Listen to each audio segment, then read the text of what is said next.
20 years since he wore the uniform, but still he likes the title. He has just quit a cushy berth in the Washington bureaucracy and come home to run for the Senate. But he won't have much to say for the papers. Not till he sees Preston Troy. The girl was still listening.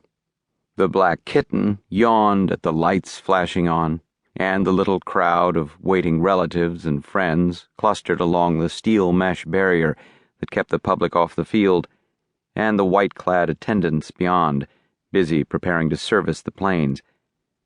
But the girl's intense green eyes still watched his face, and her magical voice murmured softly, "Who is your other bird?" "A big one," Barbee said. "Dr. Lamarck Mondrick, kingpin of the Humane Research Foundation out by the university. He's due here tonight on a chartered plane from the West Coast with his little expedition. They've been to the Gobi, but probably you know all about them?" "No." Something in her voice stirred his pulse. "What about them?" "Archaeologists," he said. "They had dug in Mongolia before the war.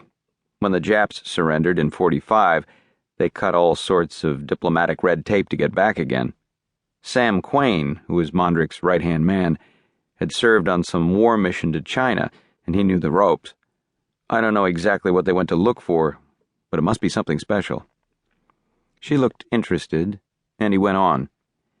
"There are hometown boys coming back tonight after 2 years of perilous tangles with armies and bandits and sandstorms and scorpions in darkest Mongolia. They're supposed to be bringing home something that will rock the world of archaeology." "And what would that be?" "My job tonight is to find that out." Barbee still studied her with gray, puzzled eyes. The black kitten blinked at him happily. Nothing about her explained that brief tingle of intuitive alarm. Her green-eyed smile seemed still aloofly impersonal, and he was afraid she would go away.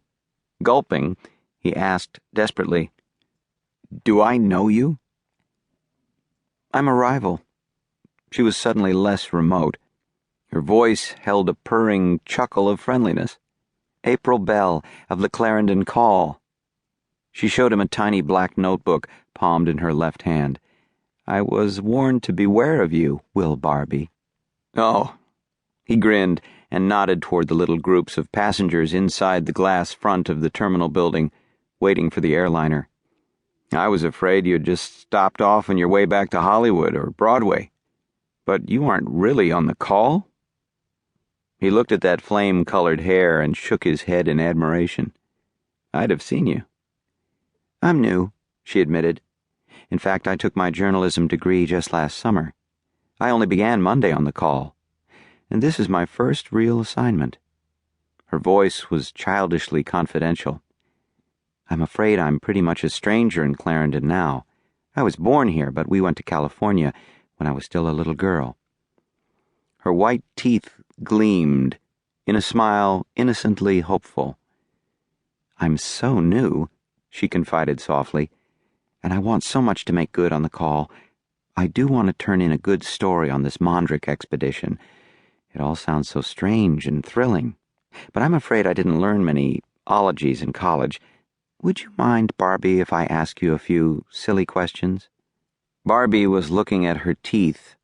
They were even and strong and very white, the sort of teeth with which beautiful women in dentifrice advertisements gnawed bones. It occurred to him that the spectacle of April Bell gnawing a red bone would be infinitely fascinating. "Would you really mind?" Barbee gulped and called back his thoughts. He grinned at her, beginning to understand. She was a fresh cub, new to the newspaper game, but clever as Lilith. The kitten was doubtless intended to complete a touching picture of helpless femininity and annihilate any male resistance that her appealing eyes and devastating hair had failed to conquer. "We're rivals, lady," he reminded her, as sternly as possible. Her look of hurt reproach tugged at him, but he kept the gruff abruptness in his voice. "And your name couldn't really be April Bell." It was Susan. Her green